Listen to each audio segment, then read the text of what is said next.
আসসালামু আলাইকুম। আজকে আমি একটা নতুন রেসিপি নিয়ে চলে আসলাম বন্ধুরা।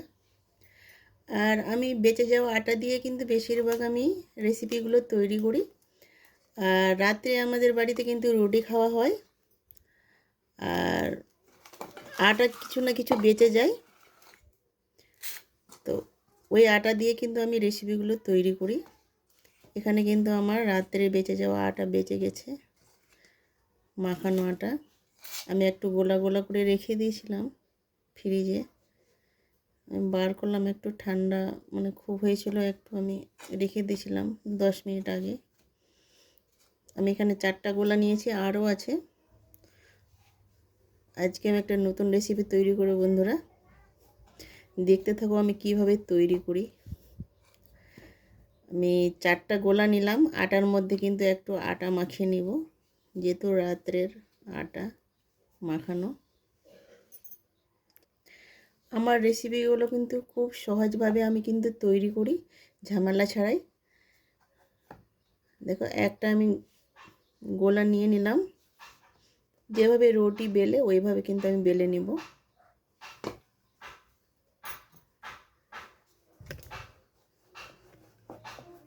বন্ধুরা, একটু লাইক দিয়ে ভিডিওটা দেখবে, সম্পূর্ণ দেখার চেষ্টা করবে। সম্পূর্ণ না দেখলে কিন্তু বুঝতে পারবে না আমি কিভাবে তৈরি করছি রেসিপিটা। দেখো, যেভাবে রুটি তৈরি করি ওইভাবে কিন্তু আমি বেলে নিব। একটু আটাটা কিন্তু নরম হয়ে গেছে, ওই জন্য আটাটা একটু বেশি করেই দিতে হবে, দিয়ে ভালোভাবে কিন্তু একদম সেম রুটির মতোই বেলে নিতে হবে। দেখো, আমি বেলে নিলাম। খুব মোটা না, খুব পাতলা না, এভাবে কিন্তু বেলতে হবে। এখানে একটা পেপার নিয়েছি, পেপারে আমি রেখে দিব। আর একইভাবে কিন্তু সবগুলো বেলে নিতে হবে, যেভাবে রুটি তৈরি করে রুটি বেলে ওইভাবে কিন্তু বেলে নিতে হবে। রুটিগুলো কিন্তু আমি বেলে নিলাম। দেখো, আমি 4টাই বেলে নিয়েছি। আর দেখতে পাচ্ছ বন্ধুরা আমি কিভাবে মোটা করলাম, খুব মোটা না, খুব পাতলা না। আমি এখানে প্লাস্টিকের একটা ঢাকনা নিয়েছি, এই ঢাকনা দিয়ে কিন্তু আমি কেটে নিব।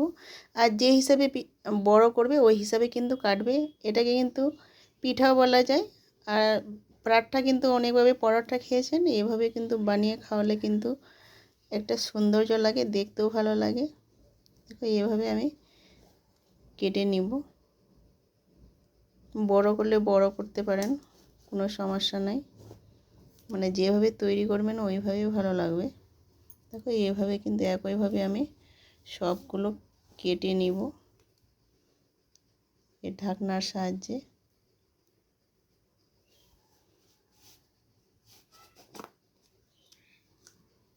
দেখো, এইভাবে কিন্তু সবগুলো কেটে নিতে হবে। দেখো, সবগুলো কিন্তু আমি কেটে নিয়েছি, দেখতেই পাচ্ছ বন্ধুরা। এবার আমি সাজিয়ে নিব, যটা করে তৈরি করবে ওটা করে কিন্তু সাজিয়ে নিতে হবে।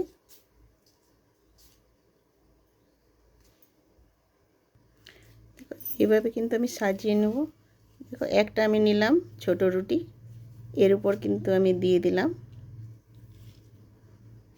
দেখো, আর একটা এইভাবে দিয়ে দিলাম। দেখো, আর একটা এইভাবে দিয়ে দিলাম। দেখো, এখানে আমি 4টা নিয়েছি, আরও নিতে পারো, কোনো ব্যাপার না। 4টা থেকে 5টা থেকে 6টা, যটা তৈরি করবে যত দিবে অত বেশি ভালো কিন্তু। দেখো, আমার সাজানো কিন্তু হয়ে গেছে। এইভাবে একটু করে আমি চেপে দিব, এইভাবে। দেখো, এইভাবে আমি এখানে একটু আটা নিয়ে নিলাম। আর আটাটা কিন্তু ভালোভাবে এইভাবে একটু লম্বা করে নিব। দেখো, এইভাবে এইভাবে। দেখো, এখানে আমি রুটির এখানে রেখে দিলাম। আর এইভাবে কিন্তু এবার আস্তে আস্তে এইভাবে মুচড়াতে হবে।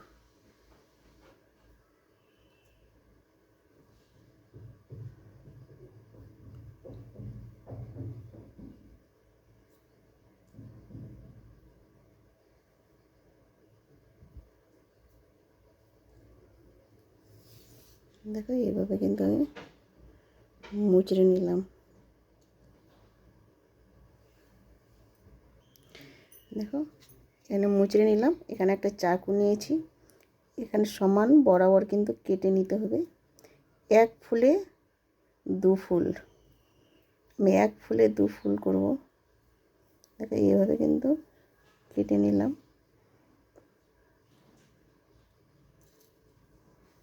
দেখো এইভাবে, দেখো এইভাবে একটু পাপড়িগুলোকে ছড়িয়ে দেব। মানে এক ফুলে দু ফুল হয়ে গেল কিন্তু আমার। দেখো এইভাবে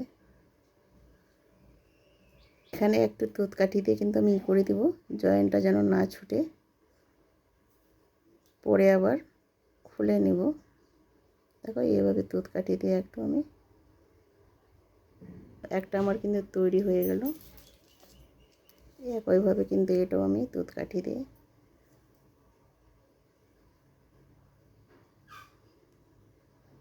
এবার আটকে দেবো একটু, যেন খুলে না যায়। এইভাবে পাপড়িগুলো একটু ছড়িয়ে দেব।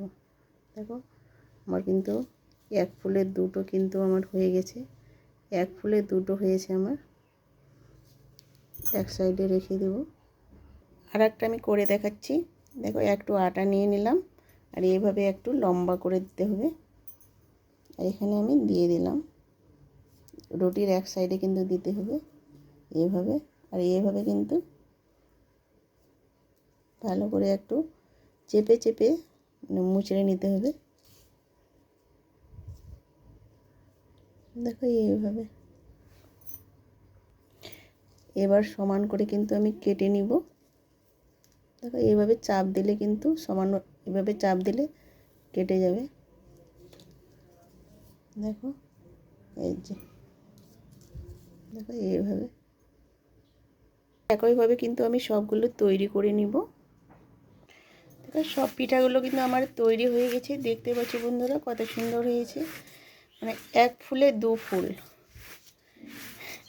এক ফুলে দু ফুল পিঠা এটা। দেখো দারুণ হয়েছে না বন্ধুরা। কড়াইটা আগে থেকে কিন্তু আমি গ্যাসে বসিয়ে দিয়েছিলাম। আমি তেলও দিয়ে দিয়েছি। তেলটা গরম হয়ে গেছে, এবার আমি পিঠাগুলো দিয়ে দিব। আমি কয়েকটা দিয়ে দিলাম। এবার সুন্দরভাবে কিন্তু হালকা আছে ভেজে নিতে হবে। জাল তেলটাকে গরম করে জালটাকে কিন্তু কমিয়ে দিতে হবে। আর বেশি জালে ভাজলে হবে না, নাহলে পুড়ে যাবে আর পিঠাটা কিন্তু ভালো লাগবে না খেতে। এটা যেহেতু আমি মিষ্টি পিঠা তৈরি করব না, এটা শুধু সিম্পলভাবে আমি ঝাল পিঠা মানে পরে মশলাগুলো মাখিয়ে নেব খাওয়ার সময়।